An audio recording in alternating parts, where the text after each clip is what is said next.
Hola, un abrazo muy grande para todos ustedes. Mi nombre es John James Marín y voy a ser el tutor que los va a acompañar en este módulo de competencias comunicativas. Es un placer poder saludarlos y bueno, meditar en estos conceptos tan importantes con el fin de lograr desarrollar competencias y habilidades en el lenguaje escrito, de manera que el proceso de aprendizaje académico pues sea lo más provechoso y lo más asertivo posible en el contexto de el aprendizaje de los saberes del nivel profesional y disciplinar ofertados en el programa del que ustedes hacen parte.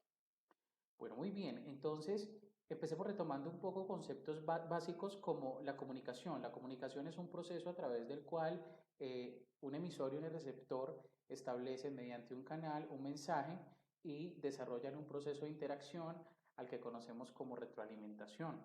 ¿Sí? Esos elementos de la comunicación, pues todos ya los conocemos, es el emisor, que es quien comunica, el receptor, que es a quien se dirige la comunicación y recibe el mensaje que es propiamente lo que se busca comunicar o lo que se busca decir, el canal que es el medio a través del cual ese mensaje logra llegar al receptor, que en este caso será la voz, ¿sí? Pero para nuestro entorno de aprendizaje, esa voz puede ser reemplazada a través de la virtualidad en mensajes de datos o mensajes de texto o lengua escrita, es decir, a través de los escritos, a través del papel como fuente de contención o de consignación de información.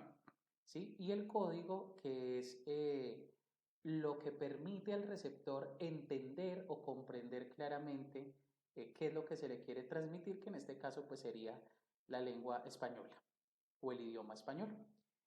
Bien, vamos a centrarnos un poco en la comunicación escrita y para ser muy asertivos y puntuales, pues vamos a hablar de la argumentación, ¿sí? La argumentación podemos decir que es una variedad discursiva con la cual yo busco como emisor del mensaje, ¿sí? Sea oral o sea escrito. En este caso, pues vamos a hablar del lenguaje escrito, que es la forma como en la mayoría de las ocasiones pues vamos a tener que presentar productos para cada una de las clases que vamos a ver. Entonces es una variedad discursiva a través de la cual yo como emisor o proponente de ese mensaje busco convencer, ¿sí? A alguien sobre una idea, sobre una posición o sobre una opinión. Y aparte de buscarlo convencer o persuadir, pues entonces también estoy logrando defender una postura definitiva en torno a un tema específico. Entonces, la argumentación tendría dos funciones. La primera es la de defender las ideas y la segunda es la de persuadir sobre la realidad de esas ideas. Para poder defender y para poder persuadir, entonces me valgo de tres instrumentos. El primero es la lógica, el segundo es la dialéctica y el tercero es la retórica. Entonces, la lógica son las leyes del razonamiento humano, es decir, cómo lo que yo busco argumentar proviene de una serie de pruebas, de análisis que han sido experimentales y que de alguna manera corresponden a una tesis probada, ¿sí? En el marco de un proceso científico, ¿no? Un proceso de aprendizaje claro y específico.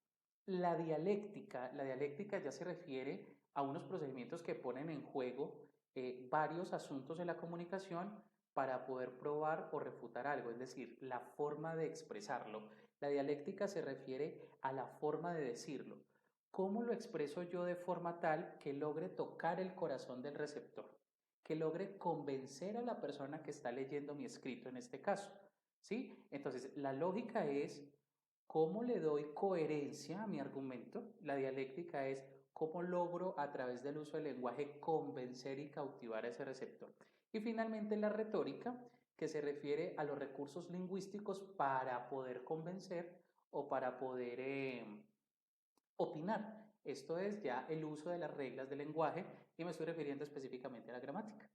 ¿Sí? Ahora, el párrafo argumentativo. Entonces, la argumentación la vamos a hacer a través de párrafos argumentativos en la composición de textos, ¿sí? De diferentes tipos o modalidades, que es básicamente lo que vamos a estudiar en este curso, cuáles son esos mecanismos o modelos descritos que nos van a servir para plasmar o expresar el saber, ¿sí? Y que van a ser requeridos en algún momento de la clase por otros profesores, ¿sí?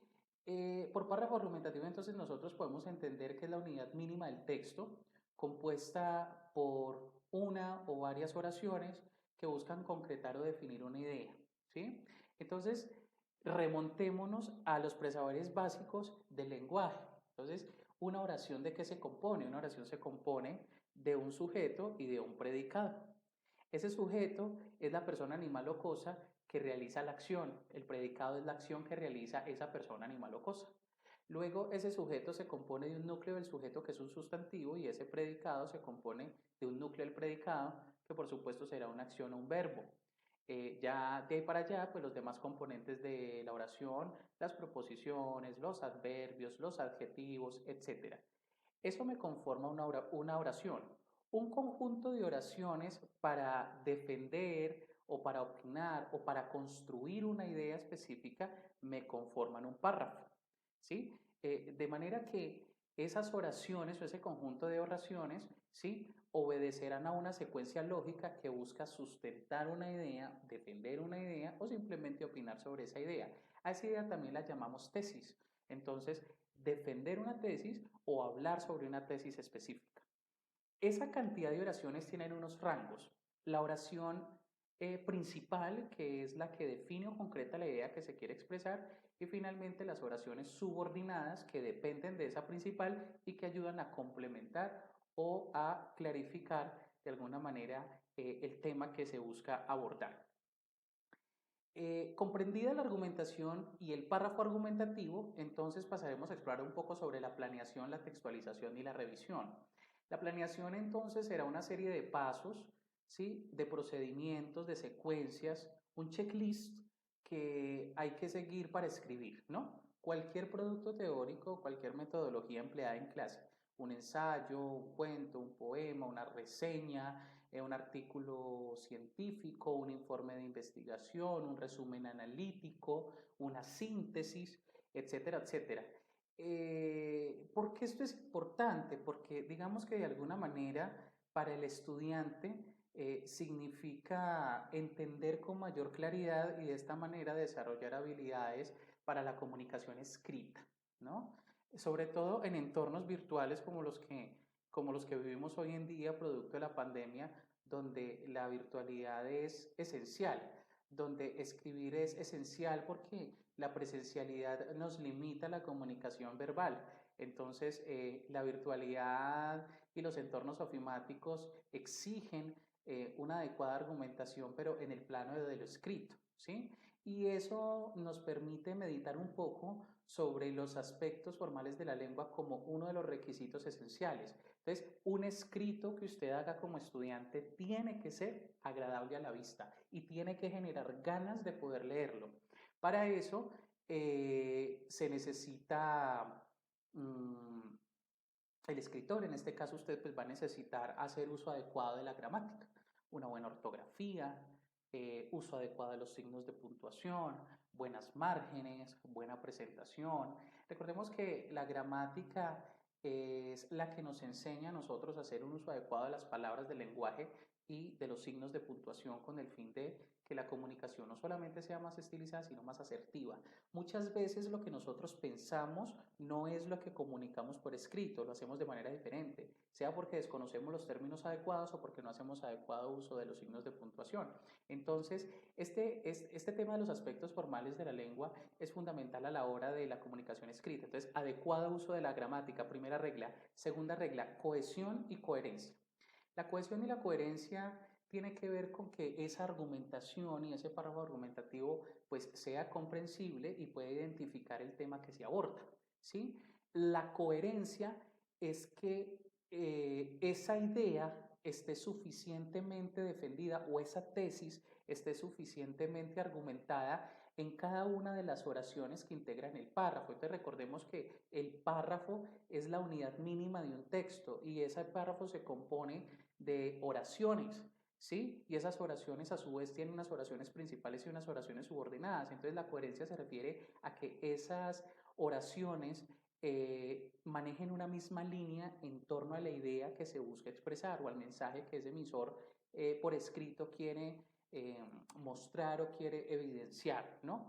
La cohesión es la articulación adecuada de esas oraciones o de esas frases o de cada uno de esos elementos. Entonces, la coherencia se refiere a que ese conjunto de oraciones, ¿sí?, definan claramente la idea, la coherencia. Y la cohesión se refiere a que cada una de esas oraciones vayan lógicamente articuladas. Entonces allí vienen, por ejemplo, las preposiciones o los conectores, ¿no? Para facilitar la comprensión y de esta manera, pues ponerle lógica al texto. Una lógica que finalmente va a generar adecuada coherencia y cohesión en la escritura.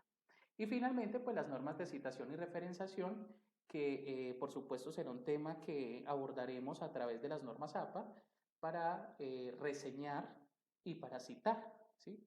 De las reseñas y de las citas, pues por supuesto aprenderemos a manejar las referencias bibliográficas. Entonces, aspectos como el escritor, el documento, independientemente del tipo que sea, es decir, un libro, un artículo, una revista, una tesis no publicada, una tesis publicada, etcétera. El respectivo año de publicación, la fuente y por supuesto si estamos hablando de recursos virtuales, porque pues recordemos que estamos en una onda de mediación tecnológica para la educación, pues entonces también el respectivo link donde se aloja el documento. Cada uno de estos mecanismos o estas metodologías de escritura vamos a estar viéndolas o analizándolas o rastreándolas en cada una de las clases. Y por eso es que se hace imprescindible hacer un seguimiento juicioso y disciplinado de cada una de las reglas que vamos a estar estudiando en esta materia. Bueno, yo creo que hasta acá la meditación sobre argumentación y adecuado uso del lenguaje para la presentación de escritos. Por supuesto, vamos a continuar haciendo las meditaciones sobre los diferentes mecanismos de escritura, las diferentes formas de presentar pues, los productos escritos y ya las rúbricas evaluativas, como lo aclararemos al inicio de este curso, pues entonces nos irán enfocando o encauzando en torno a qué es lo que se requiere con el fin de calificar el producto de la semana. Un abrazo para todos, muchas gracias.